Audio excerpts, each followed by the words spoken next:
saw the way the American president travels, I shook my head. When he leaves the White House, the Marine One carries him to the airport.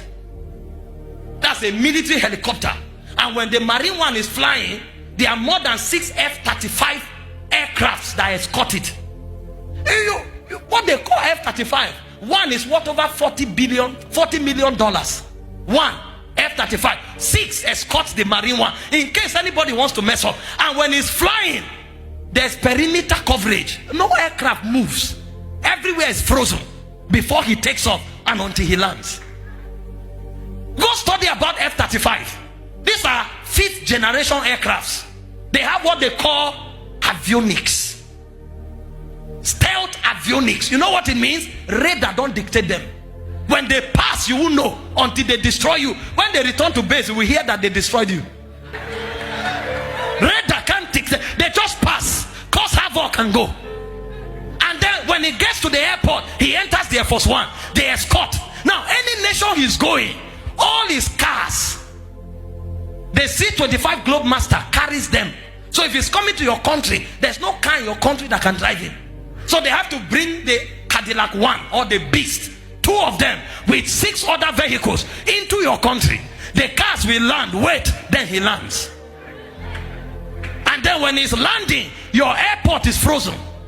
He lands, any street is passing 15 minutes to 30 minutes, nobody passes. So if the road passes in front of your house, either you go early or you are locked away in your country, because the president of another country is passing. Is that the person that will say I love you and leave the throne for you? No. Now the one we are talking about is greater than all the presidents in the world combined. All of them, all the monarchs, all the presidents combined, is greater than them. Then because of you, see what the Bible said. Go to verse 5, Philippians 2. If we have the message, let's read it. Because of you, the one greater than monarchs, greater than presidents, because of you, the Bible said, think of yourselves the way Christ thought of himself. He said, verse 6, please help me fast. He had equal status with God, but didn't think so much of himself that he had to cling to the advantages of that status no matter what.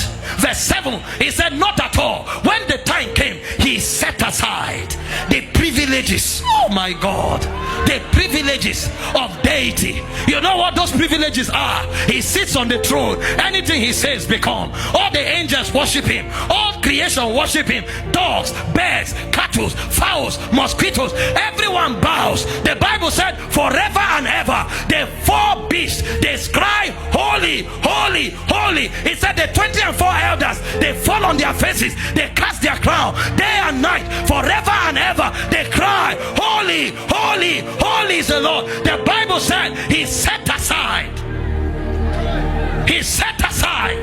the throne of heaven. He set aside the worship of God. He set aside the power of deity. He set aside, because of who?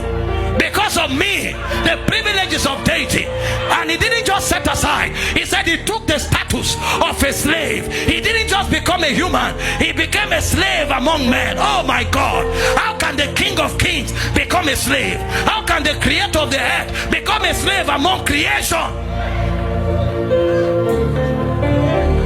He became a slave, and not just a slave. The Bible said he died the death of a criminal. He died like a criminal, naked before his mother. Oh, when they came to arrest him, he told Peter, put your sword aside. If I wanted, now I can cut 12 legions. I can cut 12 legions. So he could cut 12 legions, but he set it aside. They arrested him. You arrest the master, you arrest the King of Kings. Jesus said, this commandment I have received from my Father. He said, no man taketh my life from me. I have the power to lay it down and to take it up. He allowed himself. You know, when he came to them, he said, whom seek ye? They said, Jesus of Nazareth. He said, I am he. They went back and fell, but he surrendered. They spat on him, they pulled his hair, they beat him, they kicked him. Oh, you need to see what happened to him. Do we have the picture? Where is the media? Show me where they tied him to the pillar. They naked God. They pulled God's garment. They tied God to a pillar and they were wiping him. The canes they used to flog him, they had bones, they had chisels. Go to the one where they tied him to the pillar. When they flogged him, his skin pulled out. That's God. When you watch Mel Gibson, they tied clothes on him. He was naked. Everywhere they flog God, the skin peeled. How can Creator be molested by creation? They spat on him. The scripture that described this act was Isaiah 12. If you read Isaiah 52 verse 14, they pulled his beard. They spat at him. Can we have that scripture? Well, we are coming back to this. Can we have Isaiah 52 verse 14? If you have the message, help me. Oh my God. The master. He said, but he didn't begin that way. At first, everyone abhorred him. You know what appalling means? Disdain. He said they abhorred him. They said he didn't even look like a human. When they finished dealing with him, even a pig looked better than him. They ruined his face. They disfigured him beyond recognition. So when they finished punishing him, when you saw him, you asked, what creature is this? What is this animal? He didn't look like a human being. He was disfigured. And in that state of disfigured their countenance, they gave him a cross. And he trekked for almost 1 kilometer. God was helpless. God fell 3 times. God. People were looking and mocking. People wanted to help God. Some were cleaning his face. God. And the Bible called it love. That's why Jesus said, no love is greater than this, that a man lays down his life for you. He didn't just lay his life. He laid it down in shame like a criminal. And then they hung God on the cross. 6 hours. Look at the picture of the cross. The one you saw in a movie, he was hanging straight. They don't hang people straight. When people hang on the cross, they are bent over because you can't even be straight.